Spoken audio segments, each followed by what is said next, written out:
Hero की wife एक accident में मारी जाती है। उसके बाद हीरो की लाइफ में अमानुष्य घटनाएं होने लगती हैं और उसे बुरे से बुरे सपने आने लग जाते हैं। फिर इन सब से छुटकारा पाने के लिए वो समुद्र के बीच एक आइलैंड पर भेड़ चराने के लिए जाता है। लेकिन वही वाली बात है ना कि मन का चैन मिलने के बजाय उसे वहां और भी कई खतरों का सामना करना पड़ता है। वेलकम डियर रॉकेट्स, कैसे हैं आप सभी।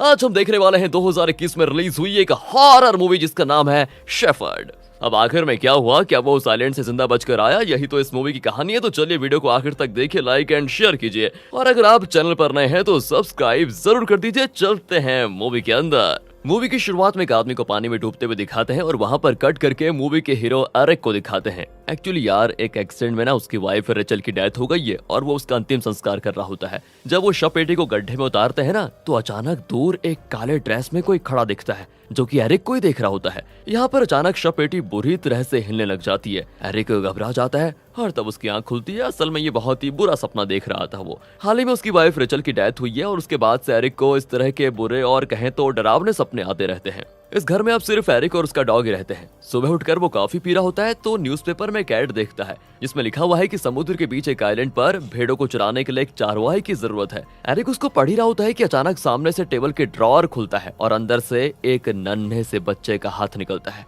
एरिक एकदम आउट ऑफ सेंस हो जाता है कि ये क्या है। वो घबरा जाता है, तभी पास जाकर देखता है पर अंदर कुछ नहीं होता। लेकिन वहां पर एक बच्चे का स्कैन फोटो होता है जो तब लिया गया था जब वो माँ के पेट में था। फिर एरिक रेडी होकर मस्त नहा धोकर अपनी माँ से मिलने के लिए जाता है जो कि बहुत दूर रहती हैं और वो भी सुनसान जगह पर एक अकेले घर में। पता नहीं लोग ऐसी जगहों पर जाकर घर क्यों बना देते हैं। अगर अचानक कहीं हॉस्पिटल वगैरह जाना पड़े तो मुश्किल हो जाएगी। खैर वो तो उनकी प्रॉब्लम है। हाँ, अब कहानी वापस आ जाते हैं। एरिक दरवाजा नॉक करने की सोचता है लेकिन अजाने क्यों वो बिना नॉक किए ही वापस जाने लग जाता है। एंड तब उसकी माँ दरवाजा खोलती है पर वो प्यार से ये नहीं पूछती कि बेटा कैसे हो, कब आए। वो उल्टा एरिक को काफी सुनाती भी है। असल में हुआ ये था कि एरिक और रेचल की ना लव मैरिज थी जो कि एरिक के पेरेंट्स को अच्छा नहीं लगा। लेकिन एरिक ने रेचल से शादी की और वो अलग रहने लग गए। उसके बाद उसके पापा की भी मृत्यु हो गई। उसकी माँ इसीलिए गुस्सा है कि एरिक अपने पिता की मौत पे भी नहीं आया। वो उसको ताना मारते हुए कहती है कि पिता को तो तुमने मार डाला, अब मुझे भी मारने आए हो कि यहाँ पर मैं यहाँ पर अकेली मर जाऊंगी, लेकिन तुम याद रखना आइंदा अपनी शक्ल मुझे मत दिखाना।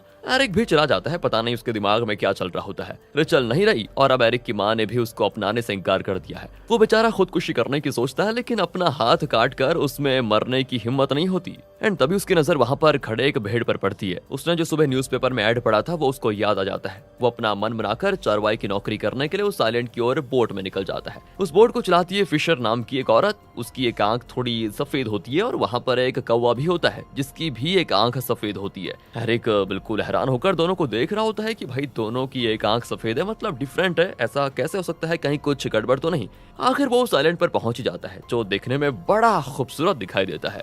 वो अब सोचने वाली बात यह है कि इतने बड़े आइलैंड में सिर्फ एरिक और उसका डॉग रहने वाले हैं क्या, पता नहीं। वहां पर एक पुराना लाइट हाउस भी होता है। एरिक उसकी ओर चलने लग जाता है। वहां जमीन पर मिट्टी से कुछ सर्कल की तरह एक बॉर्डर बनाया होता है। एरिक तो उसे क्रॉस करके चला जाता है लेकिन वो फिशर उस लाइन को क्रॉस नहीं करती, बल्कि इस तरफ से एरिक को उसके घर की चाबी दे देती है। वो उसको बताती है कि घर में तुम्हारे जरूरत की सारी चीजें हैं, तुम अपना खाना पकाकर आराम से खा सकते हो। अगर कोई इमरजेंसी हो तो घर पर एक फोन भी है, तुम उससे मुझे कॉल कर सकते हो। और हाँ, इस बड़े आइलैंड में कहीं अटक मत जाना, ध्यान रखेगा अपना। इस मैप के इंस्ट्रक्शन को हमेशा फॉलो करना। ये कहकर दोस्तों आइलैंड से चली जाती है। अब एरिक अपने डॉग के साथ घर के अंदर जाता है। ये एक पुराना और टूटा फूटा घर है और अंदर हर तरफ मकड़ी के जाले होते हैं। वो नल खोलता है लेकिन पानी नहीं आता, मतलब पानी की भी समस्या है, उसे बाहर से पानी लाना होगा। वो बकेट लेकर बाहर जाता है और उस मैप के जरिए एक पानी के स्रोत का पता लगाता है। उसके पास एक बड़ा सा पत्थर होता है जिसमें एक सिंबल बना हुआ है। एरिक पानी निकालता है तो उसमें एक अजीब सी चेन होती है और उस चेन में एक अंगूठी पिरोई गई है। एरिक आराम से उसको घर ले जाकर देखता है तो पता नहीं उसको अजीब अजीब विजन्स क्यों आते हैं। उनके बारे में तो फिलहाल हमको नहीं पता चलेगा, आगे ही पता चलेगा। अब एरिक उन भेड़ों के पास जाता है जिन्हें वो खाना देता है।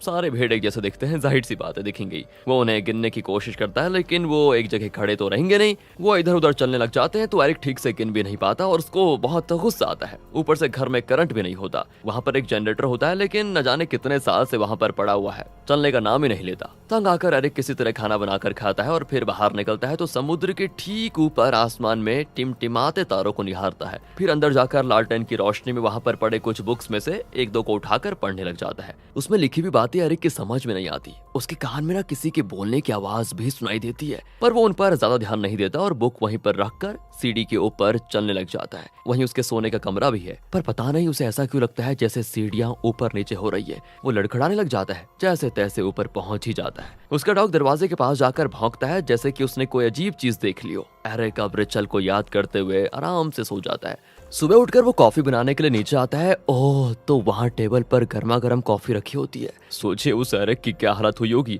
इस बड़े आइलैंड में एरिक के अलावा और कोई नहीं रहता, तो ये कॉफी आखिर किसने बनाकर रखी हुई है। एरिक डर के मारे हर तरफ ढूंढता है लेकिन वहाँ उसे कोई दिखाई नहीं देता। फिर वो भेड़ों को खाना देने जाता है। तभी अचानक उसको एक चीख सुनाई पड़ती है। एरिक चौंक कर चिल्लाता है कि कौन है वहाँ, सामने आओ। एंड तब वो आवाज बंद हो जाती है। एरिक देखता है कि सारे भेड़ उसे घूर रहे हैं। वो डर जाता है पूरी तरह और तुरंत घर आ जाता है। फिर वो फिशर को कॉल करने के लिए फोन उठाता है लेकिन लगता है कल रात खराब मौसम की वजह से फोन लाइन खराब हो गई है, इसलिए कॉल नहीं जा रहा। पर फिशर ने कहा था कि वो हफ्ते में एक बार एरिक को देखने जरूर आएगी। अब एरिक सोचता है कि जब वो आएगी तो यहाँ की उसको सारी बातें बता दूंगा। फिर एरिक अपने रोज के काम में लग जाता है तो अचानक उसे लाइट हाउस के पास फिशर दिखती है। वो एक बड़े से बैग में कुछ लाकर लाइट हाउस के अंदर आकर रखती है और चली जाती है। एरिक उसको आवाज भी देता है कि प्लीज रुक जाओ, लेकिन वो ऐसे चली जाती है जैसे उसने कुछ सुना ही नहीं। एरिक तो समझ ही नहीं पाता कि फिशर किसके लिए आई और उसने एरिक को मुड़कर भी नहीं देखा, जबकि वो इतना ज्यादा चिल्ला रहा था फिर भी उसने देखा नहीं। अब वो लाइट हाउस का दरवाजा खोलने की कोशिश करता है जहां फिशर ने वो बैग रखा था, लेकिन वो लोहे का दरवाजा है, उस पर ताला भी लगा हुआ है।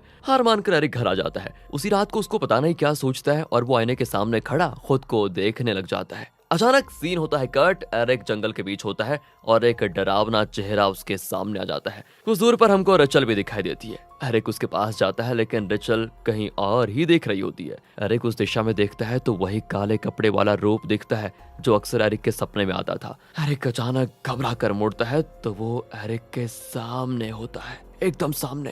एंड अगेन हमको पता चलता है कि एरिक आंख खोलता है, वो उसका बहुत बुरा सपना था। मतलब अब उसको ऐसे बुरे सपनों की आदत ही पड़ गई है, इसलिए वो उनको ज्यादा सीरियसली नहीं लेता। वो उठकर नीचे आता है तो उसको एक और शॉक लगता है। नीचे उसकी माँ खड़ी होती है। सोचिए, एरिक पूछता है माँ आपको कैसे पता चला कि मैं इस आइलैंड में हूँ, पर वो चुपचाप बर्तन धो रही होती है। फिर वो कहती है कि तुम मेरी और अपने पापा की मर्जी के खिलाफ उस रिचल से शादी करने गए और हम दोनों को छोड़कर तुम चले गए। तुमने ऐसी लड़की के लिए अपने माँ बाप को छोड़ दिया जिसका कई आदमियों के साथ अफेयर रह चुका है। ये तुमने ठीक नहीं किया बेटा। कहकर वो बहुत ज्यादा रोती हैं। एरिक भी उनके पास जाकर रोने लग जाता है कि प्लीज माँ मुझे माफ कर दो। जैसे तैसे दोनों के बीच सुलह हो जाती है। फिर वो एरिक को खाना बना कर देती है। एरिक बड़े चाव से खा रहा होता है एंड अचानक होता यह है कि उसकी माँ एक चाकू से अपने हाथ को काटने लग जाती है। एरिक चिल्लाता है कि माँ ये क्या कर रही हो आप। एंड तब वो एरिक पर झपटकर उसे मारने की कोशिश करती है। उसका चेहरा बिल्कुल डरावना हो जाता है। फिर से एरिक की आंखें खुलती हैं। ये भी एक बुरा सपना था, लगता है सपने सपने दिखाएंगे ये। लेकिन अब जब वो सपने से उठता है तो उसका डॉग घर में नहीं होता। इस सुनसान आइलैंड पर एरिक का इकलौता साथी उसका डॉग था, वो भी गायब है। सारे दरवाजे और खिड़कियां बंद होती हैं तो अक्सर कैसे वो बाहर गया। एरिक यही सोच रहा होता है कि फोन रिंग करता है। एरिक फोन उठाता है तो फिशर ही उसे कॉल कर रही होती है। वो आराम से पूछती है कि और बताओ आइलैंड पर तुम्हारा काम कैसा चल रहा है। एरिक तो उस पर गुस्से में चिल्ला ही देता है कि एक बात बताओ, हैं कल तुम यहाँ पर आई, लाइट हाउस में कुछ करके चली गई, मैं गला फाड़ फाड़ कर चिल्ला रहा था, तुमने मुड़कर भी नहीं देखा। अब मुझसे पूछ रही हो कि मेरा काम कैसा चल रहा है? अरे मुझे यहाँ पर कोई काम नहीं करना, समझी? अभी प्लीज मुझे यहाँ से लेकर जाओ तुम। पर अब वो कहती है दोस्तों तुम्हारी गलती की सजा भी तुम्हें ही भुगतनी पड़ेगी। वैसे एक बात बताओ, तुम्हारा डॉग गायब है ना? एरिक पूछता है तुम्हें कैसे पता? वो कहती है सवाल मत करो और सबसे पहले अपने डॉग को ढूंढ निकालो। कहकर वो कॉल ही काट देती है। अब बेचारा एरिक डॉग को पूरे आइलैंड में ढूंढने लग जाता है। वो समझ जाता है कि फिशर ही उसके साथ कोई खतरनाक खेल खेल रही है। अचानक पूरे आइलैंड में कोहरा छाने लग जाता है। एरिक तो कुछ देख ही नहीं पाता और एक जगह फिसल कर गिर पड़ता है। तब उसे दूर वही काला रूप दिखता है। एरिक को तो अब इतना गुस्सा आता है कि क्या बताऊं। वो कहता है कि ये रोज रोज का डर मुझसे बर्दाश्त नहीं होगा, आज तो मैं उस रूप को देख कर ही रहूंगा। सोचकर वो रूप के पास जाता है तो वो सिर्फ एक पत्थर होता है। बेचारा एरिक भी ठाका मारकर हंसने लगता है कि बताओ यार, एक पत्थर को देखकर मैं इतना डर रहा था। लेकिन तभी उसको एक और शौक लगता है। उस आइलैंड पर एक बहुत बड़ा शिप होता है। एरिक अब उसके अंदर जाकर देखता है पर वहां पर कोई भी नहीं होता। नीचे ना एक चाबी पड़ी होती है जिसे एरिक आराम से उठाता है एंड उसी वक्त उसके ठीक पीछे वही काला रूप होता है। वो उसे सेंस तो कर पाता है लेकिन डर के मारे मुड़कर उसके देखने की हिम्मत नहीं होती और वो सीधा बाहर भाग जाता है। किसी तरह वो घर पर पहुंच जाता है। रात को एरिक अपने बेडरूम में जाकर दरवाजे को, टेबल, चेयर और भी कई चीजों से ब्लॉक कर देता है ताकि कोई अंदर ना घुस पाए। तभी कोई दरवाजे पर पीटता है। एरिक अब तो चाकू लेकर ना गुस्से में बाहर जाता है पर वहां कोई भी नहीं होता। लेकिन वहां पर एक टॉय बर्ड रखी होती है। एरिक को लगता है कि उसके साथ ना कोई प्रैंक कर रहा है। वो फिर उस शिप की ओर जाता है लेकिन कल जो शिप वहां पर था वो अब होता ही नहीं। वहां भेड़ चर रहे होते हैं। एरिक की तो समझ ही नहीं आता कि सपना क्या है, सच क्या है, कहीं वो पागल तो नहीं हो गया। फिर रात को देखिए क्या होता है। वो घर पर आता है, एक और बुक को खोलकर आराम से उसको पढ़ता है एंड एक और उसमें चौंकाने वाली बात उसको पता चलती है। उस बुक में ना कई ड्राइंग्स होती हैं, जिसमें उसके डॉग की भी एक ड्राइंग होती है, जिसमें उसका चेहरा ना एकदम गला हुआ लगता है, यानी जैसे वो सड़ चुका है। एरिक तो गुस्से में उस बुक को दीवार पर दे मारता है। अगली सुबह फिशर कॉल करती है तो एरिक उससे भीख मांगता है कि प्लीज मुझे यहाँ से लेकर जाओ, पर अब फिशर कहती है कि तुम चाहे जितना रो लो, लेकिन अब वही तुम्हारा घर है और तुम वहीं जियोगे वहीं मरोगे भी। एरिक तो लगभग गिव अप कर चुका था, अब यहाँ से निकलने का उसके पास कोई रास्ता भी नहीं था। लेकिन तभी उसकी नजर उस चाबी पर पड़ती है जो उसे बड़े शिप में मिली थी। मतलब वो शिप रियल था और ये चाबी भी रियल है। वो उस चाबी से लाइट हाउस का दरवाजा खोलने की कोशिश करता है। उस दरवाजे पर वही सिंबल बना होता है जो एरिक ने पहले दिन एक पत्थर पर देखा था। दरवाजा भी खुल जाता है और एरिक देखता है कि अंदर कई 100 मरे हुए बर्ड्स होते हैं, जिनके शरीर में कुछ भर कर वहां पर रखा होता है। वो ऊपर चढ़ने लगता है तो उसे सीढ़ी में बहुत मुश्किल होती है, क्योंकि उसे लगता है कि सीढ़ियां ऊपर नीचे हो रही है। याद है दोस्तों आपको, घर की सीढ़ी पर भी एरिक को ऐसा ही लग रहा था। लगता है सीढ़ियां गोल गोल घूम रही है। एरिक का सर चकराने लग जाता है बहुत ज्यादा। फिर भी वो कोशिश करके टॉप पे पहुंच जाता है, लेकिन वहां पर कुछ खास होता ही नहीं, सिर्फ एक बड़ी लाइट दिखती है उसे। एरिक अब रिवर्स में उतरने लगता है। एक जगह तो वो गिर पड़ता है और फिर आखिरकार लाइट हाउस से बाहर भी निकल जाता है। अब दोस्तों वहां पर जो दृश्य दिखता है ना, उसको देखकर तो आपकी भी सांसें रुक जाएंगी। वो जिन भेड़ों को चराने आया था वो सारे मार दिए गए थे और उनके खालों को लकड़ियों पर बांध दिया गया था। उन भेड़ों के साथ एरिक के डॉग का भी वही हाल किया गया होता है। उसके गले में वही चेन होती है जो एरिक ने पानी से निकाला था। अब ऐसी घिनौनी हरकत की किसने होगी, ये सोचकर वो बहुत घबरा जाता है और घर आकर एक कोने में सिकुड़ कर बैठ जाता है। तब उसे अपनी वाइफ रिचल और एक छोटे बच्चे के खतरनाक विजुअल्स दिखते हैं। अचानक वो आंखें खोलता है तो वो जगह कोहरे से भरी पड़ी होती है। उसमें गलती से पेट्रोल को गिरा देता है। वैसे भी साइलेंट में मरना ही है तो नेक काम करने में देरी किस बात की, ये सोचकर एरिक पेट्रोल में आग लगाने का फैसला करता है। लेकिन पता नहीं इसकी किस्मत में क्या है, तभी समुद्र में एक बोट की आवाज आती है। एरिक थोड़ा खुश होता है कि आखिर बोट आ ही गई, और तब वो काला रूप जो अक्सर एरिक के सपने में आता था वो अब सामने आता है। वो कोई और नहीं, एरिक की वाइफ रिचल है, यानी उसकी आत्मा।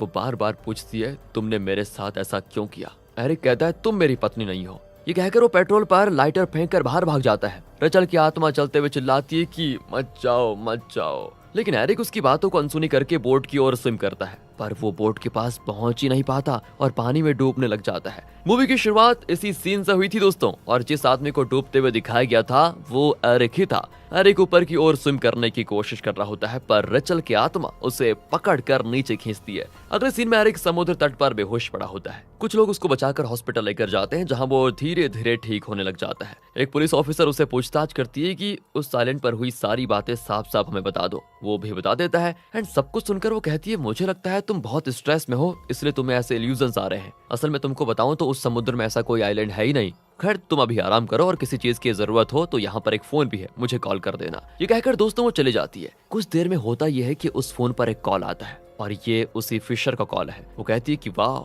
आखिर तुम उस आइलैंड से बच ही गए हैं, पर तुम अपनी माँ के बारे में तो भूल ही गए। पता है मैंने उनके साथ क्या किया। असल में दोस्तों फिशर एरिक की माँ के घर गई और उसने चाकू से उनको मार डाला। अब वो आगे कहती है कि तुम जिस आइलैंड पर रहते हो वो कोई मामूली आइलैंड नहीं, एक शापित जगह है। जब तुमने वहां का शापित बॉर्डर क्रॉस करके अंदर कदम रखा, वहीं से तुम्हारा शाप शुरू हो गया। उसके बाद तुम जितनी भी कोशिश कर लो उस आइलैंड से बाहर नहीं निकल सकते। अपनी गलतियों की सजा तो तुम्हें भुगतनी ही पड़ेगी। ये कहकर दोस्तों वो कॉल काट देती है। एरिक मुड़कर एक दरवाजे को देखता है जिसके नीचे तेज रोशनी निकल रही होती है, और उस दरवाजे पर वो अजीब सिंबल भी होता है जो उसे आइलैंड पर दिखा था। एरिक घबराकर धीरे से दरवाजा खोलता है। ओह, तो पता चलता है कि वो उस आइलैंड से बचकर निकला ही नहीं। मतलब एरिक अब मरते दम तक किसी आइलैंड पर रहेगा और अपनी गलतियों की सजा भुगतेगा। यार सवाल ये है कि एरिक ने ऐसा किया क्या जिसकी उसको सजा मिल रही है। असल में इसके बारे में मूवी में पहले ही बताया गया था, लेकिन हमने इसको थोड़ा अलग तरह से आपको पेश किया। इसका सस्पेंस मेंटेन करने के लिए वो राज अब तक रिवील नहीं किया, तो अब करते हैं।